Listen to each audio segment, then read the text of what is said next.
So the purpose of Te Atakura is for kaiako to be able to step inside their classroom spaces and be culturally responsive within their teaching and learning, and to look after their akonga holistically and through ways where they themselves are reflecting, flourishing and growing and learning every day so that we can make a great impact for our akonga.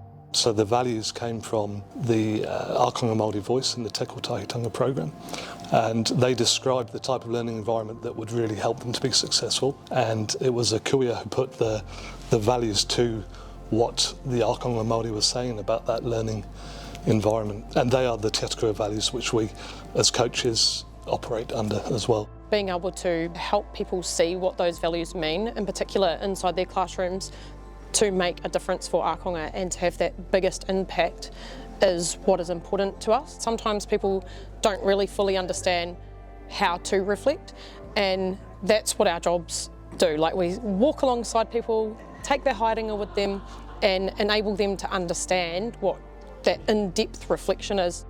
The process of becoming a great teacher is a long and arduous journey, and in a long and arduous journey the best thing you could possibly have is someone to go with you and guide you on that journey.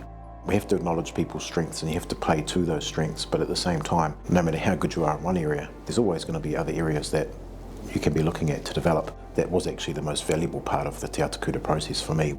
She's been a very big support in my classroom environment. She has introduced relationship-based teaching methods for me and my students, which has fostered a really good whānau-like environment for my students, and I find that they've been really responsive to that.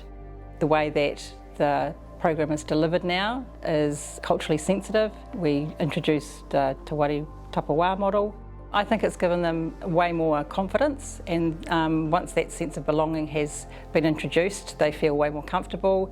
They don't feel foreign to what they're learning, because some of them obviously come from school or come second chance learners, so the environment is something that they can settle into, and once they feel safe, their learning comes more easily.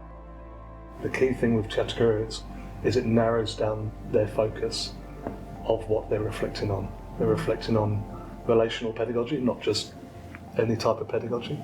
They're reflecting on Akonga Māori students, not all of their students. We actually have to take the time to really understand what it's like, not just for us, but for what that was like for our Akonga Māori as well. And when we do that, it benefits everybody. Actually, that practice we then carry into every other akonga that we come across. When you think about the whānau-like context, you think about whanaunatanga as the overarching, like the hug of the rest of the values. Alongside that sits like the manaakitanga, the manu motuhake. So when we bring all of these values together and interweave them within that classroom-like context, that person is walking into that space knowing that they have a sense of belonging, knowing that they're going to be empowered, and knowing that they're going to be really confident learners. We're a very culturally diverse team, and we all bring a different skill set, different teaching backgrounds, different lived experiences, so that's what really sets us out as a really high-performing team. But essentially we're all connected by the kaupapa. It's amazing walking alongside whānau to go and create whānau-like context for our akonga, and it creates a more softer, loving space for people to sit in, and not just this place with four walls that people are coming into. It's this place of aroha and this place of achievement and this place of where we want to see people succeed.